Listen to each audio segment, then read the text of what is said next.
Pair of linear equations in two variables, chapter 3, exercise 3.1. Question number 1 देखते हैं. Aftab tales his daughter. Aftab अपनी बच्ची से कहता है कि 7 साल पहले, 7 years ago, I was 7 times as you were then. यानी 7 साल पहले जितनी आपकी उम्र थी, मैं उस उम्र में, मतलब मैं भी 7 साल पहले 7 गुना था, 7 times था आपकी उम्र के. और आज से 3 साल बाद जो आपकी उम्र होगी, मैं उस उम्र का 3 गुना हो जाऊंगा, 3 times. तो हमको इसे एल्जेब्रिकली और ग्राफिकली शो करना है. तो देखते हैं इसको कैसे सॉल्व करते हैं. सबसे पहले जो भी वेरिएबल्स हम x और y मानते हैं, तो आफ्ताब जो फादर है उसकी एज हम x मान लेंगे. Will try and assume that the age of Aftab will be x. उसके बाद हम डॉटर की एज मान लेते हैं, वो है y. x फादर की, आफ्ताब की, और y उसकी बिटिया की. तो 7 साल पहले दोनों की एजेस क्या होंगी? x से 7 माइनस कर दीजिए, y से 7 माइनस कर दीजिए. और आफ्ताब का कहना है कि 7 साल अगो, यानी दोनों से 7 माइनस कर दें, तो I was 7 times as old as you were. यानी कि 7 साल पहले जो मेरी उम्र है, यानी कि आफ्ताब की x माइनस 7 और बच्ची की कितनी उम्र है? y minus 7. तो वो कहता है कि मेरी उम्र आज 7 साल पहले आपसे 7 गुना थी. तो पहली इक्वेशन ये बन जाएगी. इसको अगर हम सॉल्व करें तो x minus 7 is equal to 7y minus 7 को मल्टीप्लाई किया हमने, 7y माइनस 49. इसको सॉल्व करेंगे तो x minus 7y is equal to minus 42. ये पहली इक्वेशन बन गई. अब दूसरी बार कहता है कि 3 साल के बाद, यानी कि x और y दोनों में 3 प्लस कर देंगे. I shall be 3 times as old as you will be. 3 साल बाद मेरी उम्र और आपकी उम्र में तिगुना वैल्यू हो जाएगी, मतलब मैं आपसे तिगुना हो जाऊंगा. ऐसे करते हैं, x में 3 प्लस कर लेते हैं, y में 3 प्लस करते हैं, और इनका कहना है कि मेरी उम्र आपकी उम्र से 3 गुना हो जाएगी. तो ये एक और एक्सप्रेशन बन गया, इक्वेशन बन गई. इसको सॉल्व करेंगे तो x minus 3y is equal to 6 आएगा. तो एक इक्वेशन ये हो गई, एक इक्वेशन ये हो गई. हम इस एल्जेब्रिक एक्सप्रेशन दोनों को एक साथ लिख देते हैं जो हमारे पास आई है. तो पहली इक्वेशन के हिसाब से x माइनस 7y, अगर हम x को लेफ्ट में लें और बाकी सब को राइट हैंड साइड में ले जाएं, तो ये बनेगा. इसका सॉल्यूशन टेबल देखिए. 2 तरीके हैं. इसके आगे जो भी क्वेश्चंस आएंगे उसमें भी आप इस तरीके से कर सकते हैं. आप सीधा क्या करें, इसका सॉल्यूशन टेबल बनाने के लिए आप बस y को 0 कर दें, y को 0 कर दें, और y मतलब यानी कि आपको y की एक पॉजिटिव वैल्यू लेनी है, एक नेगेटिव वैल्यू लेनी है. लेकिन अगर मैं नेगेटिव पॉजिटिव वैल्यू लेता हूं तो हो सकता है कभी कभी इस इक्वेशन में कोई फ्रैक्शनल वैल्यू आ जाए. अगर फ्रैक्शनल वैल्यू आ जाएगी, जैसे x आपके पास आ गया, मान लीजिए यहां पर आता माइनस 7.6, तो उसको रिप्रेजेंट करने में थोड़ी दिक्कत आती है. इसलिए हमने ऐसी वैल्यू ली हुई है, ऐसी वैल्यू यहां पर y की ली है जिससे x जो है वो कैसा नंबर आए? इंटीजर नंबर आए. तो इंटीजर अगर दोनों आ जाते हैं तो हम इसको आराम से अपने ग्राफ में शो कर सकेंगे. तो अगर y 5 है, अगर y को 5 करें तो x की वैल्यू माइनस 7 आएगा. ये करके देखिएगा. y की जगह 6 है रखेंगे तो आपका x जो है वो 0 आएगा, और y की जगह अगर आप 7 रखेंगे तो x की जगह आपको 7 मिलेगा. तो ये हमारी ये सॉल्यूशन टेबल इस तरीके से बनाइए. जितना अच्छा बनाएंगे उतना अच्छा टीचर के सामने इंप्रेशन जाएगा आपका. अब दूसरी इक्वेशन लेते हैं. हमारे पास x minus 3y is equal to 6 है. इसमें भी क्या करेंगे, x को लेफ्ट में रख देंगे, बाकी चीजें जो भी x के अलावा बचती है उसको हम राइट साइड में ले जाएंगे. तो देखिए यहां पर क्या आया, हम अगेन ऐसी वैल्यू रखेंगे y की जिससे x की कोई इंटीग्रल वैल्यू आए. तो x की y की जगह 0 रखेंगे तो x जो है वो आपका 6 आ जाएगा. अगर माइनस 1 रखेंगे तो 3 आ जाएगा, और माइनस 2 रखेंगे तो 0 आ जाएगा. अब इन्हें रिप्रेजेंट करते हैं. हमारे पास यहां क्या क्या आया है, माइनस 7 5, 0 6 और 7 7. तो x माइनस 7 है. देखिए x माइनस 7 यानी कि आप लेफ्ट में जाएंगे, इधर जाएंगे, यहां पर जाएंगे, ये माइनस 7 है, और y 5 है. तो ये आपको एक पॉइंट मिल गया, ये वाला पॉइंट मिल गया. इसी तरीके से 0 और 6, x 0 है, y 6 है, ये दूसरा पॉइंट मिल गया. इसी तरीके से 7 7, x 7 y 7, तो ये आपको पॉइंट मिल गया.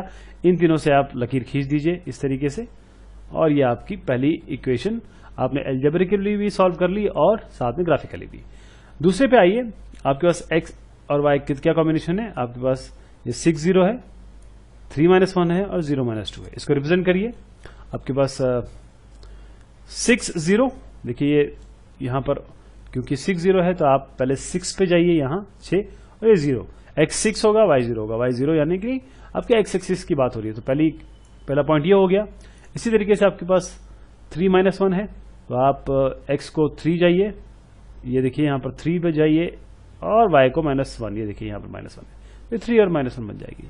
इसी तरीके से 0 - 2 जाइए, x 0 है मतलब y एक्सिस की बात हो रही है, y - 2 यानी कि थोड़ा x एक्सिस के नीचे आइए, ये पॉइंट हो जाएगा। तो 1 2 और 3 पॉइंट से लाइन खींच दीजिए, आपका ये सोल्यूशन हो गया। क्वेश्चन नंबर 2 पे आते हैं। Coach of a cricket team buys 3 bats and 6 balls for ₹3900। एक क्रिकेट टीम के जो कोच हैं वो 3 बैट और 6 बॉल ये 3900 में बाय करते हैं, और उसके बाद वो अनदर बैट यानी कि एक बैट और 2 और बॉल सेम काइंड की 1300 में बाय करते हैं, खरीदते हैं। आपको एल्जेब्रिकली और इसको ज्योमेट्रिकली सॉल्व करना है। तो जैसे जो रूटीन है वो ये है कि हम सबसे पहले बैट को x मान लेंगे कॉस्ट को, और बॉल को y मान लेंगे इसकी कॉस्ट को। तो 3 गुना बैट और 6 गुना बॉल, इन दोनों को ऐड करेंगे कॉस्ट को, तो 3900 आना चाहिए क्योंकि फाइनल रिजल्ट कॉस्ट है। तो देखिए पहली चीज क्या बनेगी, 3x और 6y प्लस करेंगे तो 3900 बनेगा। इसको सॉल्व कर लीजिए, क्योंकि देखिए 3 कॉमन लेंगे तो, या 3 से सबको डिवाइड कर देंगे तो x + 2y = 1300 आ जाएगा। ये आपकी हो गई पहली इक्वेशन। अब इसमें हम क्या करेंगे कि x को लेफ्ट में ले आएंगे और बाकी सबको y में ले आएंगे। अब इसको सोल्यूशन टेबल बनाएंगे। कैसे सोल्यूशन टेबल बनेगा, जैसे मैंने आपको बताया कि y में ऐसी वैल्यू रखेंगे जिससे x जो है इंटीग्रल वैल्यू आए। y को 500 रख दीजिए, y को 500 रख दीजिए, x जो है 300 आ जाएगा। इस तरीके से y को 600 रखेंगे तो y जो x है वो 100 आ जाएगा, और y को 700 रखेंगे तो x जो है -100 आ जाएगा। तो ये तीनों पॉइंट मिल गया। और इसी तरीके से अब अगली इक्वेशन में आते हैं। यहां बोलते हैं later she buys another bat, एक और बैट और 2 मोर बॉल, मतलब x + 2y = 1300। देखिए इसी तरीके से एक इक्वेशन बनाई हुई है, x + 2y = 1300। अब x को यहां रखिए, बाकी सबको यहां ले जाइए, y की वैल्यू रखते रहिए। y में पहले 500 रखिए, आपको 300 मिलेगा। y में 600 रखिए, आपको 100 मिलेगा। और y में जब 700 लिखेंगे तो x को -100 मिलेगा, इस इक्वेशन के हिसाब से।